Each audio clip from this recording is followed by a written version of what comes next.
on? Yes, this is on. I guess we are doing this. Hey y'all, I am Tiara. I'm also known as the Mom T. I have a little small blog because it is light. But nevertheless, I'm going to talk about being a pandemic bride and what it's been like planning my wedding during, or our wedding during the pandemic. And it's been a struggle, but I think that it's been a blessing because we really needed this. Like, I really needed to learn how to have some patience, how to have some, what do I want to say? First of all, this is my first real YouTube video, y'all, because I don't be doing this. But my friend Olaide, she keeps saying like, girl, you need to do it, you need to do it, you'd be so good at YouTube. And it's not that I want to do it because I would be good at YouTube. It's more so of like, I just like creating. So whether that's writing, painting, decor, planning things, I just am naturally a creator. Long story short, we got engaged December of 2019. Our original wedding date was November of 2020. And that was a buzz because right when we went to go look at venues, which we probably should have been looking at venues. We started looking at venues in January because that's the same month that I started trying on wedding dresses, because we wanted to get married 11/7 because our original anniversary is September the 7th, and we've been together, well, it'll be 8 years this September. So we started looking at venues. Everything's going okay. I have booked our cake lady, which we knew we were using the same cake. I should probably mention this. We use I don't know how to do the little pop-in things, but we use this lady named Sweet Cravings. You can find her on Instagram at Sweet Cravings. We use her for like everything, our kids' birthday parties, our birthday parties, everything. The cakes are so good that my grandma, who's also into baking, will eat pieces of the cake the next morning with coffee. So that should say a lot to y'all. I love her cakes, and our cake design is amazing. So we got the cake, we got our videographer, we started looking at venues. I went dress shopping with my maid of honor. I chose some of my bridesmaids. When I say some, like, some people already knew they were bridesmaids, so it was very easy for me to just be like, okay, here we go, let's start wedding planning. So February comes, I have an emergency surgery for myself, and we kind of put wedding planning not on the back burner, but it was just like, we've got some stuff done, let's just hold off and then get the rest done once I heal. So March comes around, we finally go to our venue. This is how funny life is.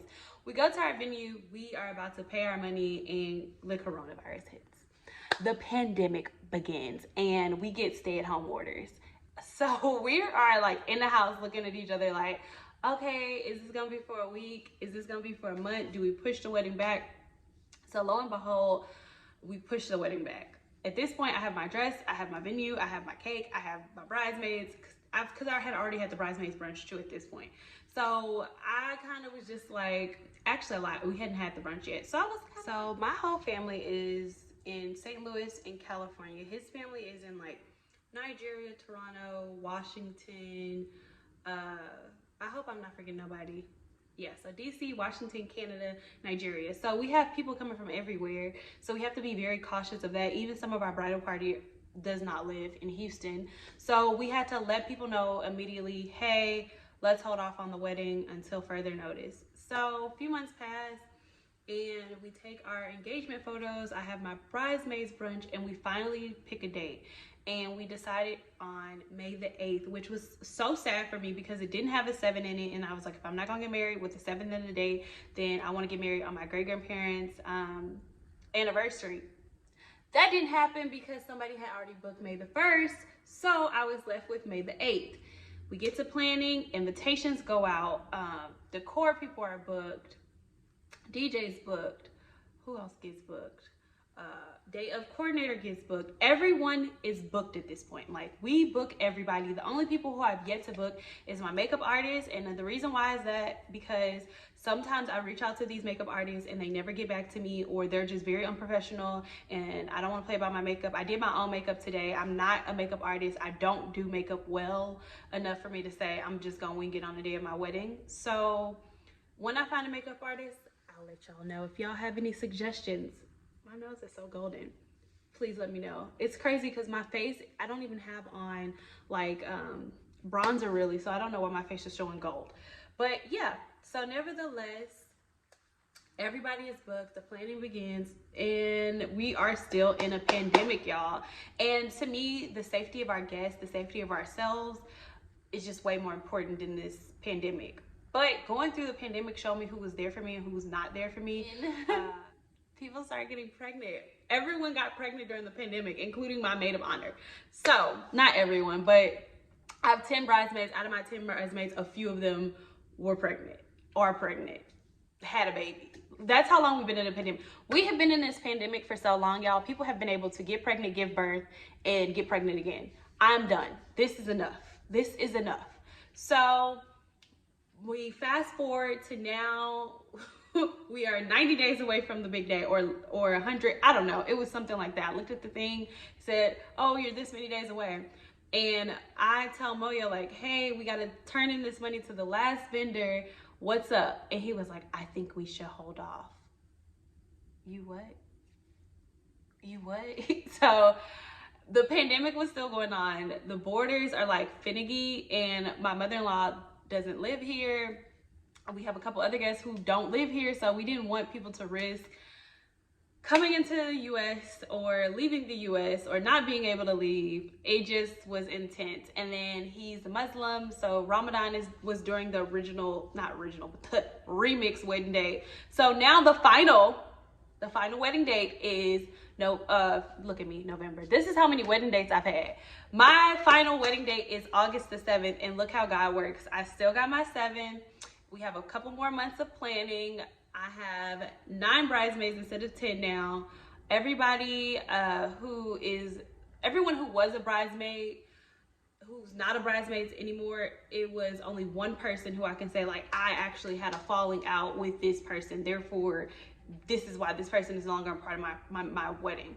Everyone else, it was more so of they are at a different place in their life, or I'm in a different place in my life, and especially with like motherhood, pregnancy, or moving across country, or just like death and things like that.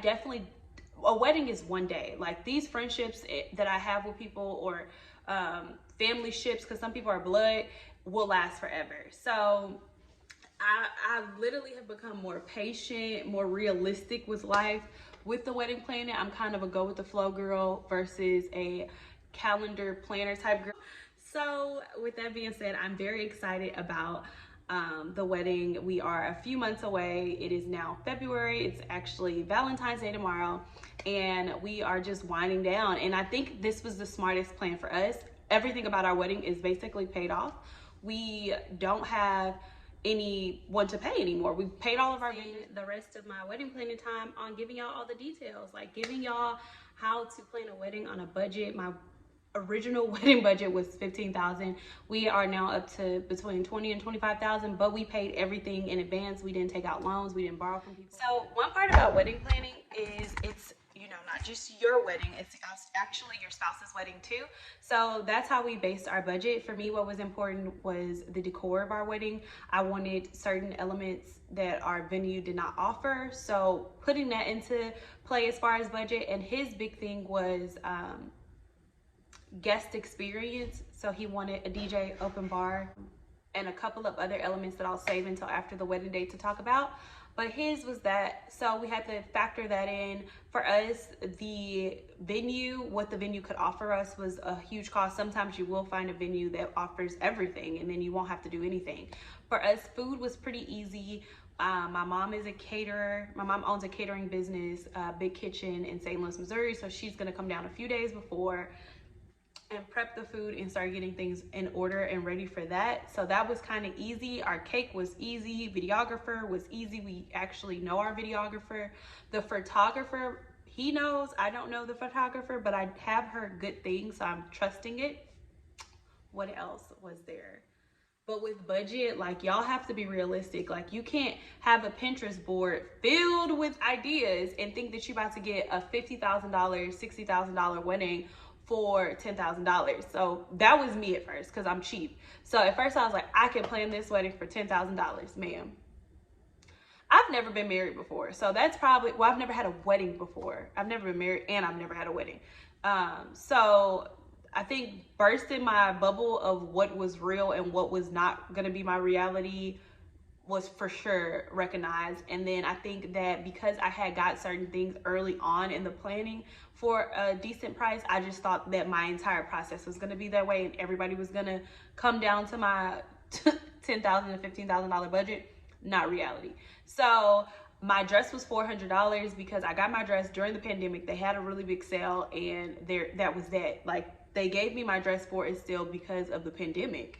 So I thought that I could get all my vendors for it still because of the pandemic. So I would suggest writing down what you guys both enjoy at weddings. Like for me, I really enjoy decor. I look at people's flowers and everything, but I knew I didn't want real flowers. Real flowers cost a lot of money. Silk flowers cost a lot of money. I'm very good with my hands, so I knew worst case scenario, I could make some stuff myself. I made all my bridesmaids bouquets. I'm not making my own bouquet only because I do want something that's a little bit different for myself. I will be making my fake demo bouquet that I'll throw out though. So that was important to realize, and talk to your friends. Like if you have friends who have planned weddings, talk to them and say, hey, you know, how much was your venue? What did your venue cover? If we book 2 weddings at your venue, you know, will they give us a discount? Because at the beginning of my wedding planning, one of our cousins was also getting married too. So me and her were planning together essentially. So I mean, just you have to ask questions. For him, it was one of my other friends. Her mom owns a liquor store, so we're getting all of our liquor from there. And I just really needed to sit and be realistic with everything. Like we are getting 15 bottles of Hennessy, 15 in the big bottles, not the small bottles. So I had to take all of that into consideration. My bachelorette party trip, like even the planning of my wedding for my bridesmaids, I didn't want this to be extensive for them because some of us are moms, some of us are single women, some of us just have lives. So their bridesmaid's dress was $26. I'm covering their earrings and some little things to say thank you and I love you. So I just feel like, you know, definitely don't blow the bank for your wedding. Have enough for your wedding that when you walk away from your wedding, you can say, whoo, that was a good time.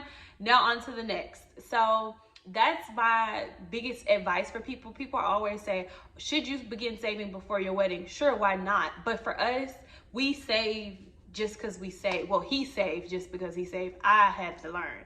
But we are a saving couple now. So a lot of we didn't necessarily need to say this is budgeted for our wedding or we are saving for a wedding. That kind of we are saving for X, Y, and Z is kind of used for our really big purchases. So we like a house, huge purchase. This money is for the house. This money is for the furniture for the house. This money is for the closing costs of the house. Those are things that I could say like I would save for.